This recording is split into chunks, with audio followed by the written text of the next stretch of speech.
Everyone eats out, but people often miss how the food arrives on their plate. Every meal has a story of growers, suppliers, founders, and operators making it all happen. Welcome to Grounded. I'm Lauren Mitchell, and each week I will bring you conversation with the amazing people behind the brands you know and the ones you'll want to know. Grounded is powered by the Buyer's Edge platform, the leading food service digital procurement network, powered by data, software, and collaborative relationships. Let's get grounded. Today's guest is someone who's very passionate about data and technology. At Breaker International, he played a key role in advancing the digital guest experience for top brands including Chili's Grill and Bar, Maggiano's Little Italy, and virtual brand It's Just Wings. From there, he went big. He wanted to support a brand in its entirety and jumped over to Costa Vida, right there in his backyard in Utah. And boy, did it fit. He's led the company to its strongest year ever, achieving record sales and margin performance. Current president at Costa Vida Fresh Mexican Grill, Wade Ellen, welcome to the show. Awesome. Lauren, it's great to be here. It's great to be with you. We just had a quick chat about the great question of middle schoolers and phones. Do you or don't you? And boy, oh boy, do I have a decision on my hands. Oh, it's super fun to be a parent, isn't it? It is. It's a tough day and age to be a parent, and it's an exciting world right now. There is so much changing in our universe with technology, and it's happening so fast. Yeah, it is. It is evolving faster than we could even pace for it, even in our own industry. It's crazy. It's crazy. It's very crazy. I overheard that you made, well, it really kind of dawned on you. You were on a bus leaving a bar with goats, and you were talking to a very famous Danny. Danny. And he gave you the nudge that why not? Why not president? So I want to ask, what inspired you to join Costa Vida specifically, and how did this role, come into your lap? Yeah, it's a kind of a really unique and interesting story. So that conversation did happen with Danny when I just left Chili's, and I was actually getting ready to give a keynote at a conference that he was attending, and I was there as well. He was actually on the panel, leading the panel that I was speaking on, and so I spoke, and sitting front row were the owners of Costa Vida restaurants. They own some other brands, but they owned Costa Vida. So when I got off the stage, they approached me and they said, "Hey, you were born and raised in Utah. You know our brand. You're kind of this free agent now. Would you ever be interested in relocating back to Utah and being our president?" And I couldn't say no. I mean, I couldn't say no because I grew up in Utah. I knew the brand when I was a younger, kind of in college. I had been looking for an opportunity, and Danny's comments were still ringing in my ears from the night before when we were at a bar with goats of, "Hey, why not be a president?"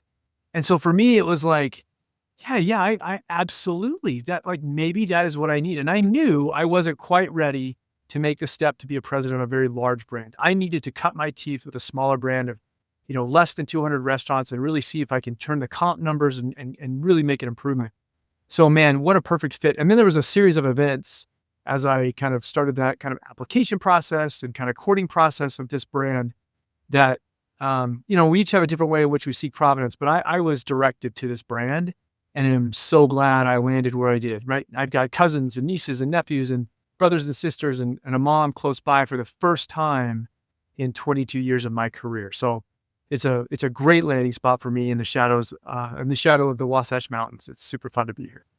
Oh, it's beautiful out there. I love Utah. The brand is exceptional, so fresh. We're going to get into that. But backing up still in terms of president, and again, having that digital background, how would you describe your leadership style, and how has it evolved since your early days with digital and more strategy roles with technology? I when I was younger and it was really about digital and marketing and leading teams, it was all about the work that was going to have an impact, right? It was about laying down a virtual brand. It was about building a loyalty system. It was about the tablets on the table. What I've learned in the last 2 years is that it's not about the work. It's about ultimately it's about the outcome and getting to that outcome through using means in which to positively influence, inspire people to get the result. And so my management style maybe not has changed dramatically, but I have learned that this is a people industry. And as much as I value tech and what it can bring, what really matters is how does the tech help the people get the outcome that we want? And so for me, it's about, I set clear expectations with my team. I openly communicate with them. They can come into my office at any time and have a dialogue with me. I provide service and support to clear the path or calm the waters. And then I hold them accountable. And it's those things that I really, really work on, because I know if I give them the tools and they'll be accountable and I can deliver on ultimately the results that we need as a business. So cool.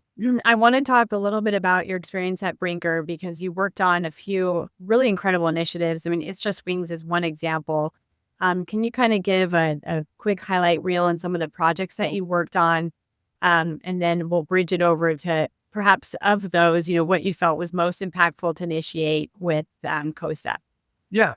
So I'm going to start in kind of reverse chronological order, right? I'll go from like the oldest aspect to the newest. I think the ones that I'm most proud of, I was a critical piece on getting tablets on the table back in 2014 for Chili's and validating that model works and can work for casual dining. Still working today. You see them in Roadhouse and Olive Garden, and Chili's still has them. So that was a big, in building that interface that would actually be conducive to a customer in a restaurant. So that was a big one. I'm really proud of the Chili's loyalty program that we laid down. It kind of turned the industry on its head. It was free chips and salsa. We weren't giving you points or anything. It was just come get free chips and salsa and log into the Ziosk or log into loyalty. That was a great one that I really am proud of. We boasted 20 million members of that. I think obviously it's north of that now, but lots of members engaged in that. Super proud of the work that we did in the digital space. It was all about taking money faster in that space and how do we actually make it easier and more efficient for guests on the app and the web. When I met Noah Glass, the CEO of Olo, back in 2016 or 17, and I think they had, I believe the number was 78 or 80 restaurants, not brands, on their tool. And we said, you know what, Noah, we're all in. We believe in you guys. We think it's the right solution. And rode that for a long time, and still today, Chili's is on Olo's back end, and Costa's on Olo's back end because I trust Noah and his team. And then one that I'm obviously super proud of is the It's Just Wings virtual brand launch. Right in the heat of COVID and people shutting down restaurants, we launched a virtual brand that did $170 million, I think, in the first year. Just launching across all Chili's and having this virtual wings concept inside of a kitchen at Chili's was pretty awesome. And that kind of encapsulates, it did some really cool stuff with innovation of robots and drones and kind of played with kitchen equipment to improve some of the stuff that Chili's is using now. But all of those things gave me the experience and breadth to kind of now move into the next phase of what I'm doing, which is the president role here now at Costa Vida.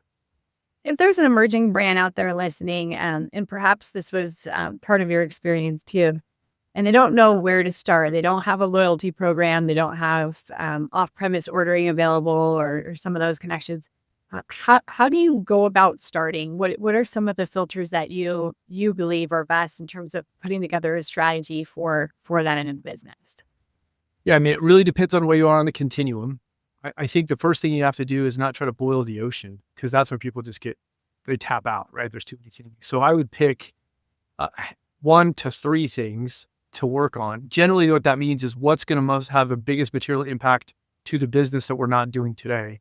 That will generally lead you to some kind of a loyalty, some kind of an app web experience. That's probably the first one, where people are. Or eventually, if you're thinking about loyalty, I think the thing you got to think about before you jump all the way to loyalty schemes and loyalty points and loyalty, just how can I actually get identification of my customers to know them better and communicate with them? Because that in and of itself is what the underpinning of a loyalty program is, which is just data. If you got really good, clean data, that's to start with. So if you're starting that, just be able to track customers in some capacity or get information on your customers so they can communicate back and forth with them to drive return visits. That's where I would lead. And then last, if it's, if you're on this continuum and you're looking at something like, if it's in-restaurant tablets or it's future technology of AI, just be cautious that there's a lot of really good salesmen out there. They're kind of like phone salesmen or car salesmen. Lauren and I had a conversation about this before, but they will sell you anything. What you need to really determine is that tech going to have a material impact if it works the way we think it's going to work to drive the business forward? And if it is, then it's worth chasing down and focusing on and getting implemented in your business to test. So that's how I would look at it, right? Don't boil the ocean. Pick the big things that are going to move in your business and don't over-engineer them. Just get something in market and test it and start moving forward. So good. Yeah. For those that are listening, I had told my husband specifically, I'm going into my cell phone carrier store. I'm not going to be sold. I'm going to take it strictly business and get out of there with exactly what I need. And what wound up happening is I left there with nothing because I couldn't make a decision. And I felt exactly that. I was being sold on way more than I had gone in there asking for. And it's hard. It's very hard. I mean, trust is really important. We expect in these discussions, especially around technology, where we're learning it and learning all the different options. You have to trust the person who's educating you. And hopefully it's just that. Okay. So question on technology, and you talked about, the kiosks on the table. Those that are listening are saying, hospitality is really just about that one-on-one experience. And some of those cues that you can pick up when you're in the restaurant is really just that spirit of serving you, staying open later, pulling out the chair, being right at the table side, handing you your menu. How can you counter those that fear putting more technology in the restaurant perhaps takes away from that? Yeah, I mean, I actually think that most people that have those feelings have them because they understand the power of hospitality and they know how much it actually is kind of a people business. So I don't fault them for feeling that way. I think the thing that they have to understand is we live in a technology-enabled world.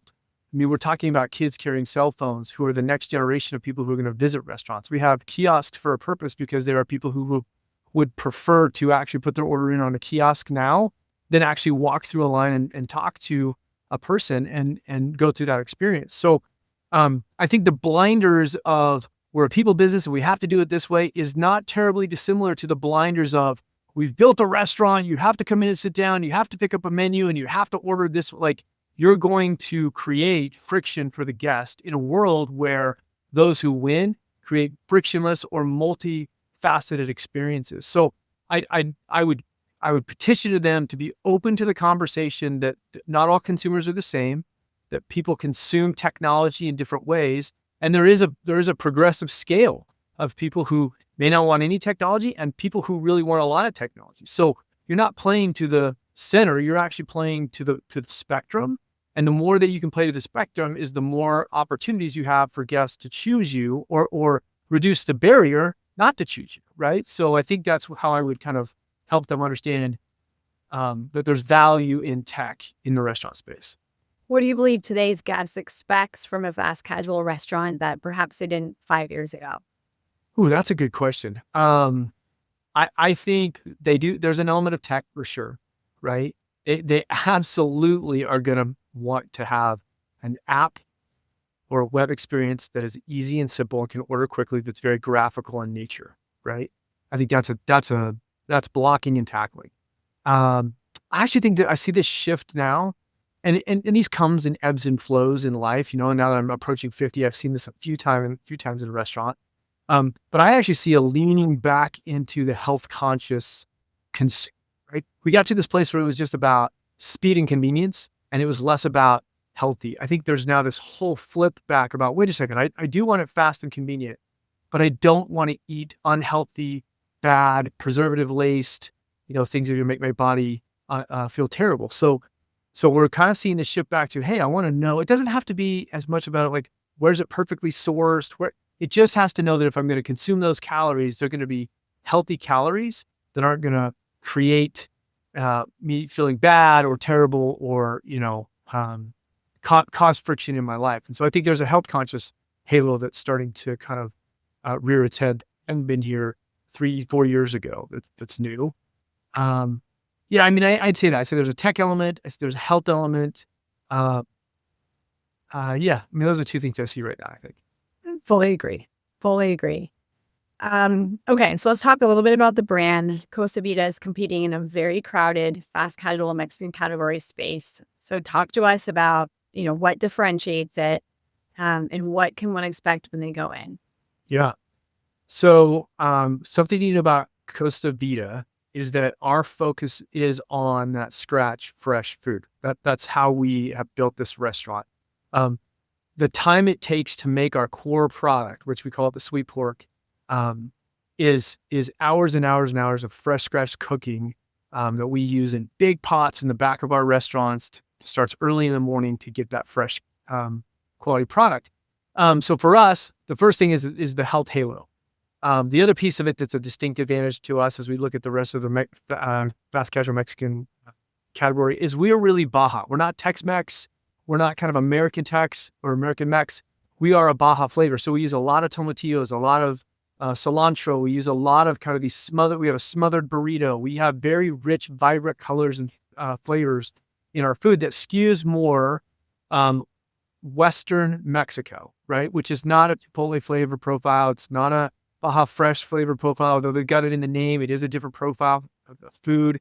And even Qdoba, they skew differently than we do. So that's something that I have discovered as I've tasted the different flavors of Mexico and the different flavors of food out there.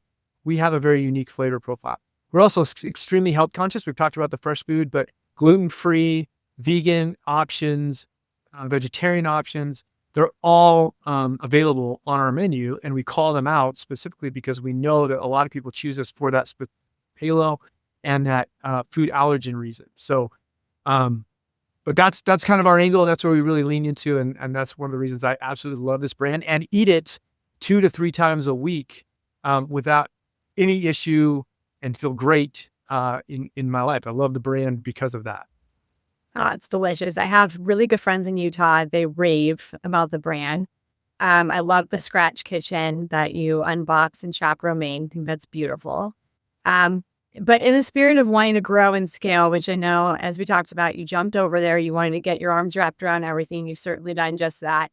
And now talk to us about the growth plans. You're in Utah. Where are you guys going next? And how do you ensure consistency as you look to growth, or how are you planning for that with that made fresh promise? Yeah, it is a really difficult thing. So the underpinning to being able to unlock this brand with the freshness cues across multiple locations beyond the 95 that we're in today comes back to really creating what I call, well, we have what's called a central kitchen. So what we're able to do in certain geographies is put a kitchen in and we can cook fresh in the day for the day and truck that stuff or ship that stuff to the restaurants within hours so that the labor component can come down, but we still get all the fresh cues and the consistency of the product. We have to then do that in multiple fashions and locations as we open more restaurants in order to get that consistency and maintain our margins. So for us, there's a lot of heavy lifting on how we move that CK into other states and into other regions, but it's very doable in the future. Our focus today as we grow, first it was about getting the comp numbers right, getting the profitability in check, getting everything in a really good place, which I feel we've done a lot of work in the last year to 2 years. Next is about unlocking this brand in a growth mode. And that's where we'd love to take this to 200, 300, 400 restaurants, $500 million valuation, $750 million valuation over the course of the next 5 to 7 years. And we haven't decided quite yet what the combination of company owned or franchise owned. We're kind of playing with that today. Yeah. But we believe the way we unlock that through the capital that we can gain from some of our partners is the central kitchen aspect, the flavor profile, and then going in and force in certain geographies so that they don't just see one Costa Vida, they see 4 or 5 in their area and start to go, oh, I know this brand, I have to try this brand. What kind of franchise partner is the right fit for Costa Vida's next chapter? I think it's going to be a bigger set of franchise partners, those that currently own a portfolio of maybe 50 to 70 restaurants, and they're going to come and have a conversation with buying into 7, 10, 12 of the Costas. In the past, it's been smaller players, single units, maybe 5 to 7, but definitely in the future, as we start to get some momentum, our AUVs are so attractive at a 2.1, and Wow. within our corporate, it's a 2.4. So these Wow. aren't, these aren't the 1.8s and the 1.6s and the 1.4s of fast food. These are legitimate numbers that we think we can get to 2.5 averages. So I think it'll attract the bigger, larger franchise partners that will want to play. And then we'll obviously institutional capital, private equity to get us to the next level with some capital raising for our own company owned. Before we get into industry questions, and I want to have some fun with that because you've got such a tech savvy mind. Talk to us about some of the unsung heroes for the brand. I know that you brought the whole team down to Puerto Vallarta, spent that time together in person, which is always magical. Who are the people, in your opinion, that are truly putting in the vibe of the tribe, so to speak, behind the scenes? So, I mean, this one for me, I love our culture. I mean, to celebrate on the beaches of Mexico with your team is awesome. Like I wish I could have everybody experience that. Like that was one of the Yeah. great weeks. And so for me, the unsung heroes, honestly, are the managing directors of our restaurant. Are basically we call them we call them operators, but they're basically GMs. They are awesome, and I'd say our DMs, right, our directors as well that manage multiple restaurants. They just put in day and night, and they just work so hard, and they're so focused, and they serve with a heart. Um, they just have such big hearts. They love everybody. They have this like, I wish I was more this way, and I'm getting better, and I promise. But they are more of they love everybody. They got into this industry because they just love to serve. The money and the experience came with it, but they just love to serve people. And so standing there, looking in their faces, and seeing every one of them with their significant other in Puerto Vallarta, when the sun was setting was so cool. Uh, I could drop 20 names, but I won't because I'll forget one and then I'll feel terrible. But it is our operators for sure. When you said, I wish everyone could feel that feeling, I had a similar experience when I was with some of the Texas Roadhouse team at their national conference, which was in Las Vegas. But we jumped off the strip and into a food bank and had operators, these real roadies, roll up their sleeves with their significant other and boxing pallets upon pallets and pallets of boxes to give back to the communities that we had come and, taken so much from their town to be there as a big presence as they are. And it was so magical, one, again, to see the significant others brought into the work world of their spouse, and kind of hear about and meet all the people that they hear all the stories about at home, of course. But workers, I mean, just to your point, they just want to serve and they just want to, point and shoot and I will go. And it's such a cool ethic to be around. And it's also just so satisfying to put product in boxes. I mean, we're behind emails so much during the week. So for me, that was just so life-giving too. I mean, we had a similar experience when we did a service project, and you're right, significant others, and they get to see the characters that they've formed in their mind of who these people really are, but it's so you just serve together, shoulder to shoulders. I mean, Yes. How about what trends? What trends in fast casual or consumer behavior do you think restaurant leaders are perhaps underestimating right now? I mean, I'm going to give you the trite answer, but the one that I watch the closest because I think it is the most disruptive is these large language models or large learning models and AI.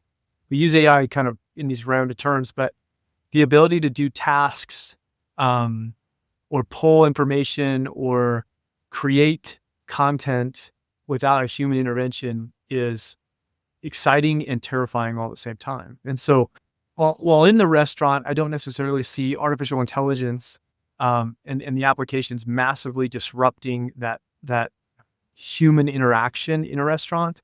I do see decision making, whether it's in the restaurant or above the restaurant, dramatically changing with the application of these LLMs and AI.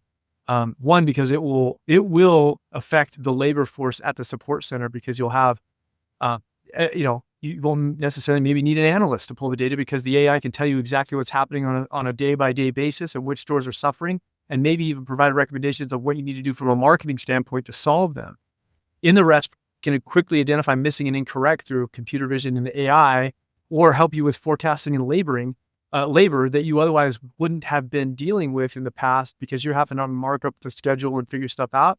Now it just spits the schedule out and you have to make some quick modifications. So that to me is exciting and terrifying because it's going to change our industry. And we are always really slow to change in the restaurant space, with the exception of maybe the last couple of years as restaurants have gotten more and more into tech. But traditionally, we drag our feet on wanting to change. The forecasting of labor in shipbuilding is really interesting to me. Just like a mom looks at the regular work week for meal planning. I mean, it can just take it and iterate, and it's so fun. I was actually in a McDonald's drive-thru yesterday with my kiddos, and I had the individual in the drive-thru speaker take my order, and I could not tell if it was AI or a robot or an actual person. It very much could have been robotic speaking to me, but the tone. Then I got to the window and I could kind of balance that out when he met my car. But it was the first time that I'd been in the moment wondering, okay, is this a person or is this a computer? It actually seemed very personal, but it kind of had that real consistent tone to it. So Yeah. It's getting so good that we aren't able to distinguish as humans. Wait a second, is this a real person or is this an artificial intelligence, right?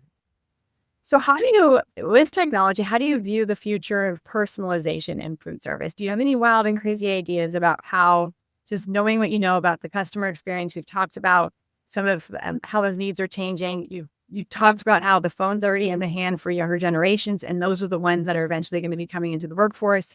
How do you view personalization happening in food service? Yeah, I mean, I think one is the breadth of identification is gonna get wider and wider and wider, meaning for the longest time, you could only identify people if they told you they wanted to be identified through a loyalty program. And then we got online ordering and we could identify you through your phone number. And then in the restaurant, we're starting to kind of play with some things that could help link those all together through maybe a credit card linking or some kind of a token of your purchase. That's only going to get sharper and wider.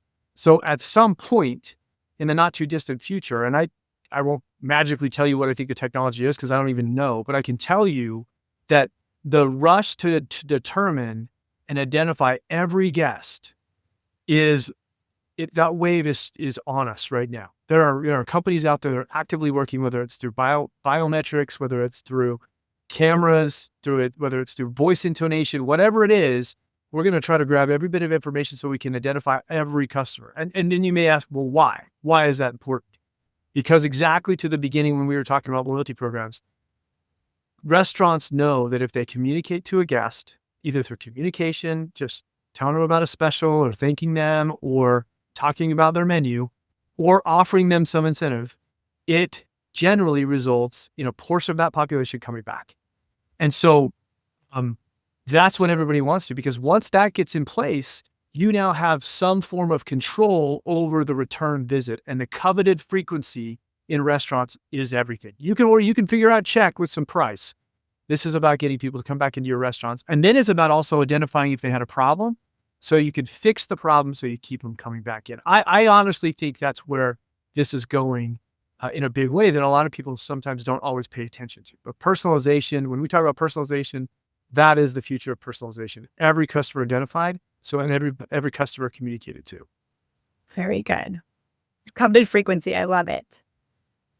Okay, we've talked about your success. You've definitely proven your intelligence. But at the end of the day, you're president. There's stressful moments, and it's pretty high pressure. What keeps you grounded as a leader? I am a routine freak. Yeah. I think it's my OCD, right? But for me to be grounded and really give my all in the workplace and then feel like myself, I have to have my morning and my evening routine. And my morning routine starts at about 5:30 in the morning. It's prayer, it's scripture study, and it's read some of the news of what's going on in the world. And then it's the gym. And I spend a good hour, sometimes an hour and 20 minutes beating myself up in the gym, trying to make sure that I remain like I'm 22 when I'm really almost 50. But that is stress release. It's endorphin release. It's my time to kind of come up with some of the best ideas and best thinking in that time. I'm sure. And then it's time with the family in the morning as I get them up and help them kind of get off to school and do different things. And then it's work. And I'm really, really focused. I'm at work. I'm dialed in. I don't have a lot of distractions. I'm focused at work. And then when I leave work, it's routine again. It's come home. It's spend time with the family. It's eat together as a family. I think that's been lost in the world today.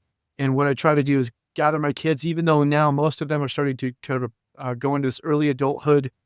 Still, if they're in my home or around my home, I want them at the table so that I can engage with them and have that kind of closure for the day. And then it's generally time with my wife on a walk, to just kind of recap the day and be together. I usually take the golden retriever with us, but that's the routine. And if I can stay in that routine, I am on Oh my, point. Yeah. yeah. Sounds like a beautiful routine. Oh my goodness. Soak that in. That is awesome. Love the walk too. How about what you do for fun? I'm a huge outdoor sportsman, so I love skiing, snow skiing. I love living in Utah. I'm 10 minutes, five resorts, or maybe a little bit longer, maybe 30 minutes to 5 resorts. So skiing and I love being outdoors. I love any water sport. So surfing, wakeboarding, water skiing, anything on a boat is I love it. And then obviously I'm a fitness enthusiast. That's a great time for me. Anytime I can do something physical, a physical outlet, I love that. So, and vacationing, if I can vacation with my family or my wife on a beach somewhere, that I'm a beach guy. I'd love to go to the beach, but yeah, that's what I do for fun.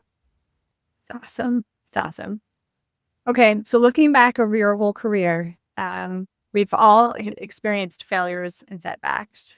So which specific one would you say have you learned the most from? Would you care to share a little bit on that? Yeah, I mean, God, I've had so many failures in my life, professionally. So here's one for sure. Um, so I launched.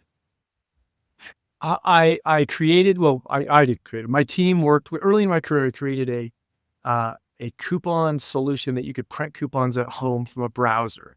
We developed this Java solution, and we launched it with a bunch of consumer packaged goods. This is back before my restaurant days, and the technology wasn't ready to go big, but I wasn't willing to hear the team, and I didn't want to hear what I had to say, and I wanted this to launch, and I saw the dollar bills that could come in if we actually got this launched, and so I just rammed it forward. And not once, I did it twice, and I did it twice in like a 2.5 month period. Um, and what I learned from that experience was, I got a lot of humility from that. Of you, you have to have a team, and then you have to listen to your team when they tell you things, because the only incentive for them to tell you in this experience was to keep us out of the experience we just had. This terrible, bad experience with this consumer packaged goods company that we ruined some of their business because of our actions. So for me, it was about being humble, listening, and that when you're in a leadership position, you have a stewardship. This is not about you being elevated. This is about getting your team to elevate. And that means you have to serve and support them. Um, and for me, that was a big lesson I still reflect on. If it's not ready, let's not force it. Let's get it ready, because I'd rather go out with the right product and a right solution than a wrong solution and have to deal with the ramifications afterwards. It's a good experience, I think. I mean, what a great lesson to learn from that. It's so relevant and highly valuable for all positions, just listening to your team. And it's so hard. We can get over our skis or look at shiny objects for sure. But thank you very much for sharing. That's awesome. You bet. You bet. How about just the cyber citizenship side? I mean, again, having been a data focused leader in the past, what kind of safeguards and responsibility do you feel, kind of almost knowing too much about what we can be exposed to from a data side of things? Anything to share on that? Yeah, I mean, I think we have an obligation that if we're going to collect information, we, one, hold it securely, and two, use it in a means in which is responsible. I think it was a wild west early on in my career, people capturing every bit of information, and most of it wasn't being used, and then they would get hacked and leaked, and it was creating a mess, right? So in my position is, I would never ask for information that I didn't, one, think would be valuable to use to further engage with the guest to get them to come back. And I would never treat that data irresponsibly. I took Brinker through a breach. I was promoted to the CIO weeks before we got breached, but the threat actor was already in the system. And I still have PTSD on the way that we were doing these things at that point. So, yeah, it's critically important that we have some really strong ethics when it comes to holding people's data, because it is their life and can be the difference between, you can ruin someone's life if you get hacked and then information gets leaked and gets linked to other information that they can access bank accounts and access personal information and personally hijack their online profiles. So yeah, a lot of stewardship around that particular aspect. Absolutely. All right, as we close it out, I want to hear a little bit about Costa Vida again. One, what is your favorite dish? And then two, what should everyone know about what's going on there this year? Yeah. So my favorite, I go through cycles, right? So it was the raspberry chipotle chicken salad for the longest time. I just love that. Yeah, it's my favorite, right? The ranch and the chipotle sauce, the raspberry chipotle sauce was awesome. I am totally crushing on the tacos right now. I get them a la carte. It's just the best. I kind of go off menu sometimes. I'm like, I want two tacos, but can you take the honey butter that you put on the shrimp and can you just give me a side or put it on the tacos? So for me, it's tacos right now. I mean, I would be, it's if I didn't tell you, burrito, the sweet pork burrito is also one of my go-tos. It's generally a winter food for me because that's usually when I put on a little poundage, and I have to get back in swimsuit shape in the spring. But the burrito is a huge win for me with the roasted green chili sauce. It's super good. How about what makes you most excited for the brand this year? What should people know about what's going on in the next year or two around the corner? What I want people to know is they may not have heard of us yet because we're small, but that's going to change. Costa is about ready to just kind of explode on the scene, and I couldn't be more proud to help bring it forward. I think with the industry experience that I've had, I see the opportunity. I see some of our competitors in the space, big competitors in the space, starting to wobble a little bit. I've seen some other competitors start to get more capital to run towards that space. And I think we have better food. I think we have great operators. And I think our flavor profile and health halo is much stronger. So keep an eye out for us. The next 2 to 3 years are going to be really interesting for Costa. Wade, you've been wonderful. Your energy is infectious. You are very bright. And I'm just so honored that you have given me your time today. For those that are listening and want to get a hold of you and connect with you, say hello, where can we send them? So I'm a huge LinkedIn guy. You can always reach me on LinkedIn. That's kind of where I do most of my social media. And you can contact me there, and that's probably the best place. Awesome. Thank you so much, Wade. Okay. Thank you.